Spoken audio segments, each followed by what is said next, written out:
Welcome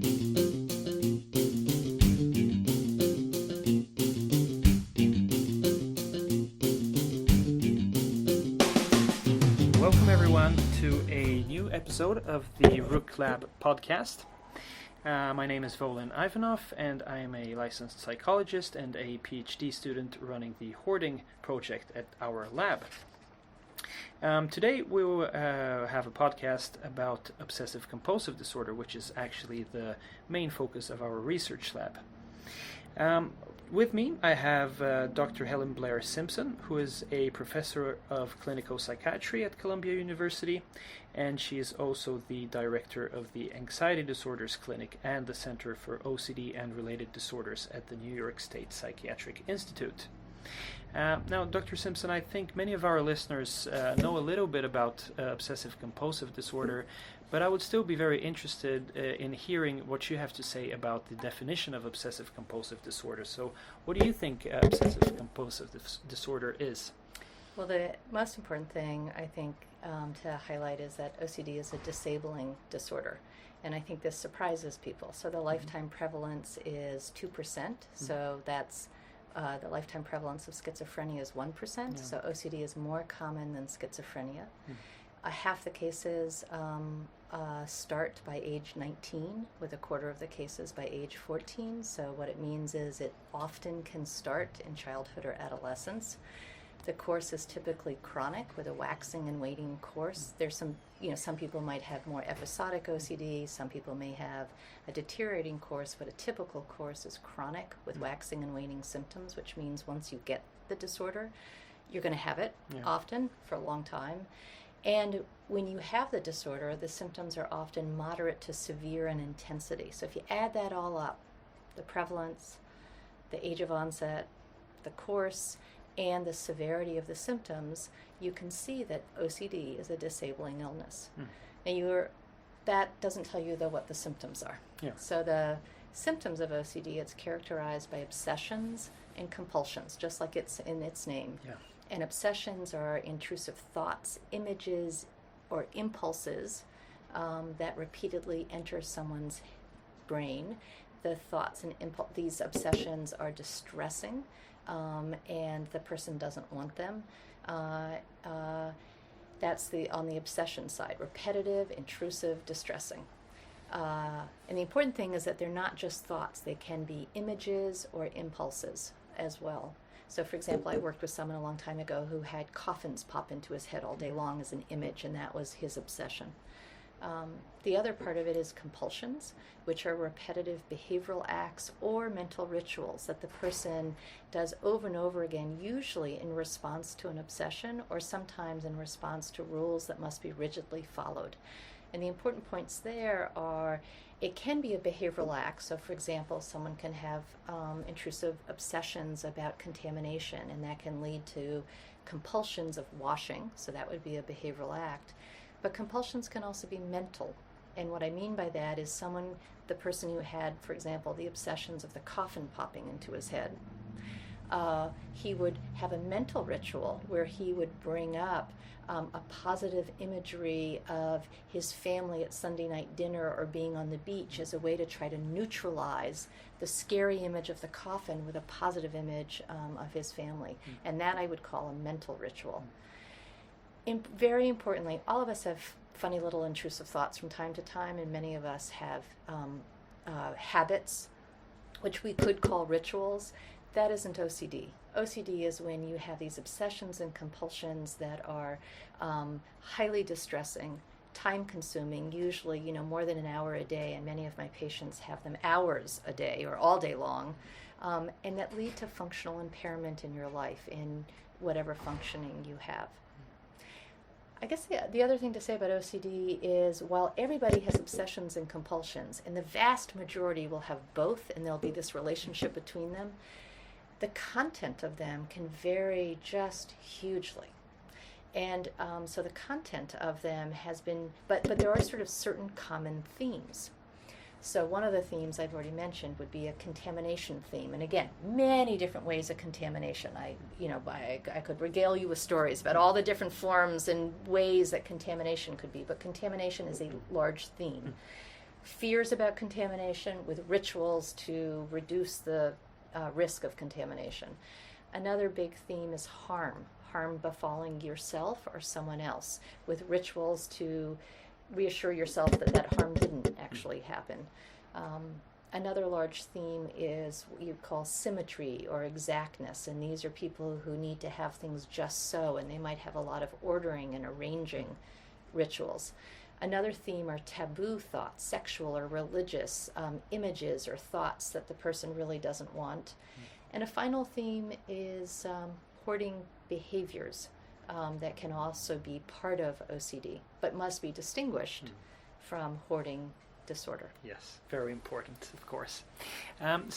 Speaking about obsessions and compulsions, some researchers and clinicians have proposed that there might be obsessive compulsive disorder without the compulsions, but just obsessions. That is as well distressing and impairing.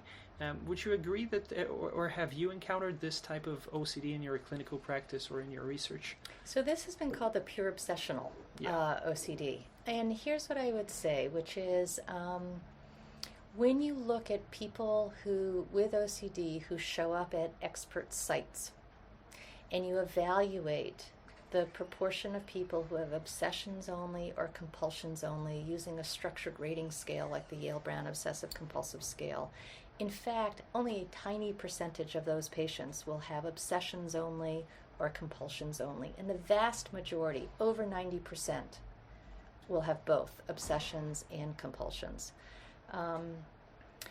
So at least in the treatment-seeking population, these things usually go together, and it's very unusual to find them by themselves. So as a clinician, if someone says to you, I only have obsessions, you should really look carefully. Now, a lot of times it's because they have mental rituals, and so all of their OCD is in their head, so they'll tell you they have obsessions only, but when you carefully evaluate them and really distinguish what's anxiety-provoking or distressing and what are they doing more consciously to try to reassure themselves, you can distinguish the two things out. So it's a long way of saying is, I probably evaluated hundreds, if not thousands, of OCD patients, and there are really only two people that I couldn't find both obsessions and compulsions in. But again, I'm in a clinic and people are approaching me for treatment. I can't speak to large epidemiological studies or out in the community. All right, thank you. You mentioned that, of course, OCD is very impairing.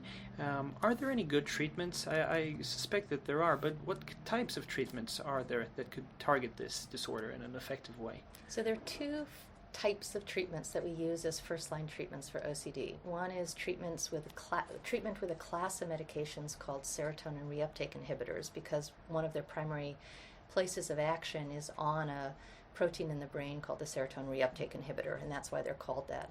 And serotonin reuptake inhibitors include a medication called clomipramine, which is actually a tricyclic antidepressant, sort of, if you will, an old-fashioned drug. And serotonin reuptake inhibitors also include the selective serotonin reuptake inhibitors like fluoxetine or fluvoxamine. And this is because they're more specific to just target that serotonin reuptake inhibitor. All of these classes of medication, all of those medications work, and they're the only class of medications that work as monotherapy at this moment that we know about for OCD.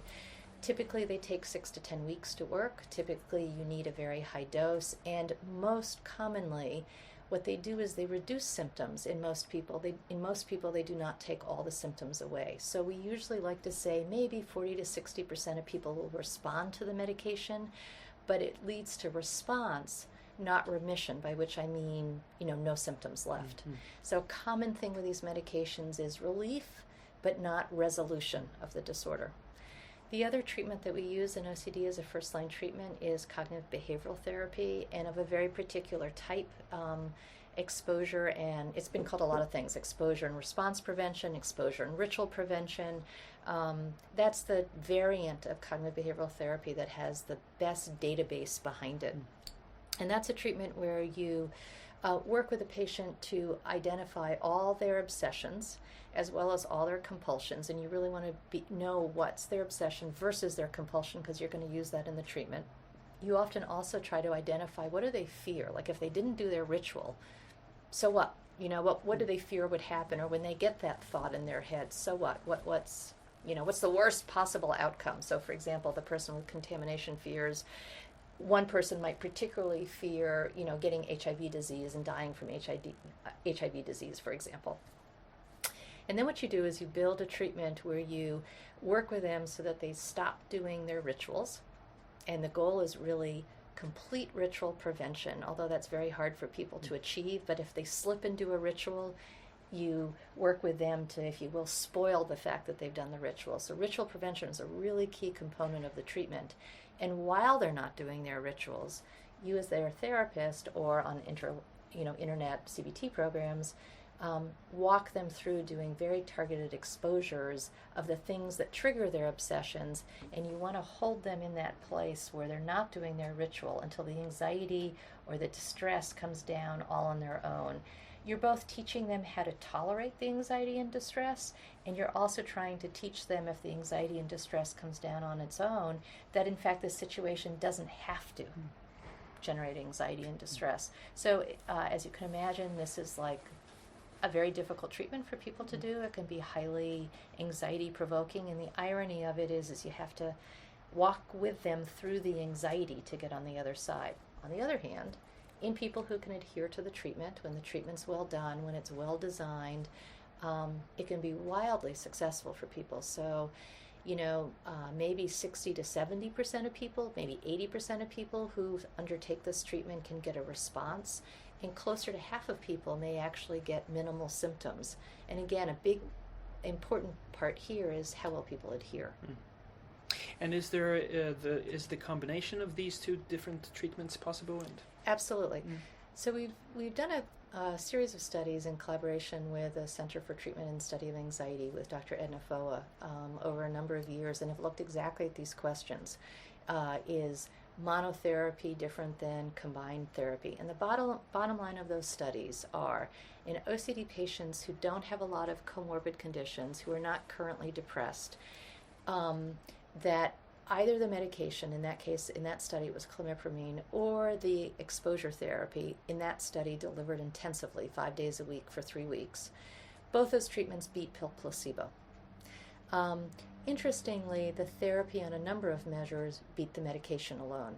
And when you put the medication together with the therapy, starting both at the same time, that didn't look different than the therapy alone. But there are a couple of caveats. A, the patients weren't depressed, there wasn't a lot of comorbidity, and B, the two treatments were started at the same time. And if you remember what I told you, that the medications can take 6 to 10 weeks to work, and in this study the therapy was delivered intensively over the first 3 weeks. So if you will, it was really therapy first, followed by the, finally the medication kicking in. So it was a particular way of combining the treatment, so the fact that combining the treatments like that was not better than the therapy alone, maybe in retrospect wasn't surprising. But most patients, at least in the United States, get medications first because they're the easiest to deliver. And what we know, as I said before, that often what you get is a partial response to those medications. So the question then becomes, well, if you're on medication, you've been on medication for at least 12 weeks at the highest possible dose, and you still have symptoms, what would happen if you got the therapy then?